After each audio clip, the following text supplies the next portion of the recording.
Assalamualaikum warahmatullahi wabarakatuh.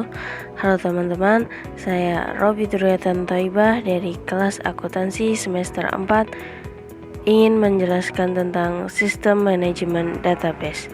Dosen pengampu Ibu Tri Rahayuningsih SPD MAK. Berikut penjelasan dari saya. Selamat menonton. Baik teman-teman, sebelum kita menuju ke sistem manajemen database, alangkah baiknya kita mengetahui apa itu data. Teman-teman sudah tahu bukan apa itu data? Data ialah sebuah nilai atau value yang sebelumnya dilakukan observasi.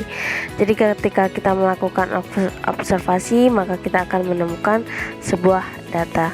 Contohnya saja, kita melakukan observasi kepada sebuah buku, maka kita akan menemukan data apa?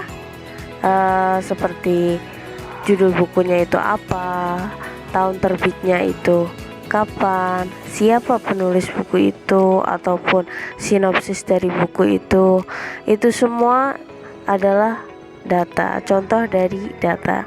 Selanjutnya, hierarki data meliputi data feed atau unit terkecil dari data.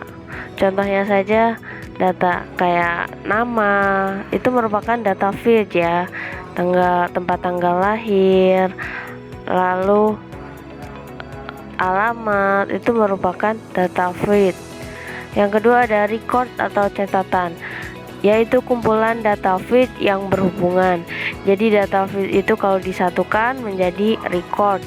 Contohnya saja kayak nama, tempat tanggal lahir, alamat, nomor telepon. Kalau disatukan di sebuah tabel, maka disebut record atau catatan. Selanjutnya ada file, suatu kumpulan catatan yang saling berhubungan. Jadi file merupakan kumpulan dari record. Contohnya saja ada data diri, visi misi, ataupun yang lainnya, dan dibungkus rapi dalam bentuk file. Lalu selanjutnya ada database atau kumpulan dari beberapa file yang dijadikan satu. Jadi ini merupakan kumpulan dari beberapa file ya, database itu. Contohnya saja kayak di file satu ada data diri mahasiswa, yang kedua ada nilai-nilai mahasiswa ataupun pembayaran mahasiswa, dan semua file itu dijadikan satu dalam sebuah database. Lalu selanjutnya ada tujuan utama dari konsep database. Yang pertama ada meminimalkan pengulangan data. Jadi ketika kita sudah mempunyai database, maka kita tidak perlu namanya mengulang-ulang data. Contohnya saja ketika kita ingin membayar pajak, tidak perlu kita membawa berkas-berkas kembali ketika kita ingin membayar pajak. Sudah cukup kita menyebutkan nomor pajak, lalu data itu akan muncul dengan sendirinya. Yang kedua ada independensi data, yaitu kemampuan untuk membuat perubahan dalam struktur data tanpa membuat perubahan pada program yang memproses data. Ini berlaku kepada database dalam aplikasi. Jadi kita hanya merubah database tanpa merubah sistem aplikasinya. Baik, selanjutnya ada sistem manajemen database atau DBMS. DBMS ini merupakan software yang mengelola database seperti aplikasi ya teman-teman. DBMS ini menyimpan struktur database, hubungan antar data di dalam data, formulir dan laporan yang berhubungan dengan database, dan semua deskripsi field. Selanjutnya ada struktur database. Struktur database adalah cara mengorganisasikan data dengan tujuan agar proses pengolahan data menjadi efisien. Struktur database yang pertama ada struktur database hierarki, yaitu struktur kelompok data dan subkelompok yang lebih kecil lagi menyerupai cabang-cabang pohon. Yang kedua ada struktur database jaringan. Struktur ini memungkinkan satu catatan tertentu menunjukkan pada catatan lain dalam database. Yang ketiga ada struktur data rasional. Struktur ini merupakan sekumpulan tabel dan hubungan antar record dilakukan atas dasar nilai-nilai pada suatu data dan record tidak didasarkan pada alamat dalam record. Berikutnya ada komponen database. Terdiri dari yang pertama ada file database. File ini memiliki elemen-elemen data yang disimpan dalam salah satu format organisasi file database. Yang kedua ada sistem manajemen database. Suatu kelompok program software yang mengelola database, mengontrol akses terhadap database, menjaga keamanan database, dan melakukan tugas-tugas lain. Yang ketiga ada sistem antarmuka bahasa induk. Bagian dari DBMS yang berkomunikasi dengan program aplikasi seperti COBOL dan Fortran atau disebut dengan bahasa pemrograman ya, yang memerlukan data dari file-file. Yang keempat ada program aplikasi. Program ini memiliki fungsi yang sama seperti pada sistem konvensional, hanya saja file-file datanya independen dan menggunakan definisi data standar. Yang keenam ada kamus data. Pusat penyimpanan informasi data-data dari database yang memuat skema database dan terdiri dari item-item dalam database serta deskripsi serta definisi atribut-atributnya. Lalu selanjutnya terminal pengaksesan dan pemutakhiran yang online. Letaknya dapat berdekatan atau berjauhan, biasanya berupa dumb terminal, smart terminal maupun mikrokomputer. Yang ketujuh ada sistem keluaran atau pembuat reportase. Terdiri dari laporan rutin dan laporan khusus.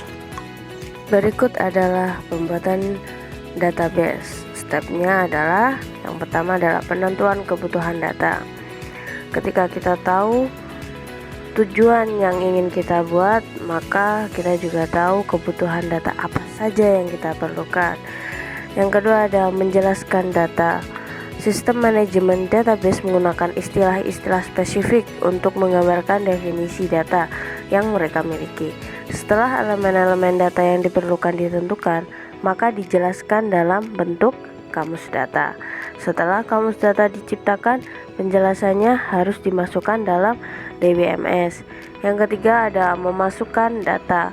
Setelah skema dan subskema diciptakan, data dapat dimasukkan ke dalam database. Hal ini dapat dilaksanakan dengan mengetik data langsung ke dalam DBMS, membaca dari pita atau piringan, atau men-scan data secara optis. Untuk penentuan kebutuhan data, ada dua cara yang dapat digunakan. Yang pertama ada cara berorientasi proses, yang kedua ada cara pemodelan perusahaan. Pendekatan berorientasi proses. Stepnya adalah yang pertama tentukan masalah, kenali keputusan yang diperlukan, deskripsikan kebutuhan informasi, tentukan pemrosesan yang diperlukan, tentukan kebutuhan data apa saja sih, dan yang terakhir ada spesifikasi data. Lalu pendekatan model perusahaan yang seperti apa? Yang pertama, buat model data enterprise. Model data enterprise, kembangkan database, dan yang terakhir memuat database. Lalu berikutnya, apa sih peranan data itu? Peranan data itu yaitu database dapat memainkan para kunci dalam menyediakan infrastruktur yang diperlukan untuk menyimpan, mengelola, dan menganalisis data secara efisien dalam berbagai konteks. Lalu pengembangan aplikasi. Pengembangan aplikasi merupakan proses merancang, membangun, menguji, dan menerapkan perangkat lunak yang memungkinkan pengguna untuk menyimpan, mengelola, dan mengakses data dalam basis data. Lalu berikutnya ada perawatan database. Tindakan yang dilakukan untuk memastikan bahwa basis data beroperasi secara optimal, aman, dan efisien. Modifikasi database itu kurang I ya teman-teman. Modifikasi database merupakan proses untuk membuat perubahan atau penyesuaian pada struktur, isi, dan konfigurasi basis data. Perubahan ini bisa dilakukan karena berbagai alasan seperti perubahan kebutuhan bisnis, perbaikan kinerja, penambahan fitur baru, atau perubahan regulasi. Biasanya aplikasi sering update ya. Lalu selanjutnya ada kamus data atau data dictionary, yaitu kumpulan metadata yang menyediakan deskripsi tentang struktur, definisi, dan karakteristik dari data yang tersimpan dalam basis data atau sistem informasi. Berikutnya ada tipe-tipe database. Ada 5 tipe database utama bagi pengguna komputer perusahaan. Yang pertama ada operasi database umum. Database ini menyimpan data-data penting untuk mendukung seluruh operasi perusahaan. Mereka dapat juga disebut subject area database atau SADB. Yang kedua ada pengguna database umum. Database ini menyimpan data dan info inti dari operasi pilihan database luar. Mereka berisi ringkasan data dan info yang paling dibutuhkan bagi manajer perusahaan dan pengguna lainnya. Mereka disebut juga database info dan database management. Yang ketiga ada distribusi database. Database ini berasal dari kelompok-kelompok kerja lokal dan departemen pada kantor daerah, kantor cabang, tempat manufacturing, dan tempat kerja lainnya. Database dapat meliputi segmen dari operasi dan pengguna database umum. Yang keempat ada pengguna pribadi database. Database ini berisi macam-macam data yang dikembangkan oleh pengguna di tempat pekerjaannya. Yang terakhir ada database luar. Akses besar pemilik database pribadi atau bank data tersedia bagi pengguna-pengguna dan perusahaan untuk info komersil dengan membayar beberapa dari pelayanan bank data, memberikan software untuk membantu pengguna menganalisis datanya. Database teks, basis data yang dirancang khusus untuk menyimpan, mengelola, dan memanipulasi data dalam bentuk teks atau dokumen. Hypertext, sistem pengorganisasian dan menyajikan informasi yang memungkinkan pengguna untuk melompat dari satu bagian informasi ke bagian informasi lainnya melalui tautan atau hyperlink. Pertimbangan manajer untuk manajemen sumber data. Pertimbangan-pertimbangan ini yang nantinya membantu manajer dalam mengelola sumber daya data secara efektif untuk mendukung tujuan bisnis dan memberikan nilai tambah bagi organisasi. Operasi data. Menurut penggunaannya ada 2 kelas database. Yang pertama ada aktivasi operasi, yang kedua ada aktivasi manajerial. Aktivasi operasi meliputi konsisten dalam elemen informasi yang berkaitan, perlunya banyak waktu untuk informasi transaksi, dan untuk pelaporan manajemen. Rincian salinan disiapkan sehingga dapat dipergunakan sebagai laporan berbagai data. Lalu aktivitas manajerial meliputi sistem intelijen, masalah manajemen khusus, model manajemen, dan tugas kunci sistem informasi. Dan berikutnya ada pengelola database atau database administrator atau disebut juga DBA.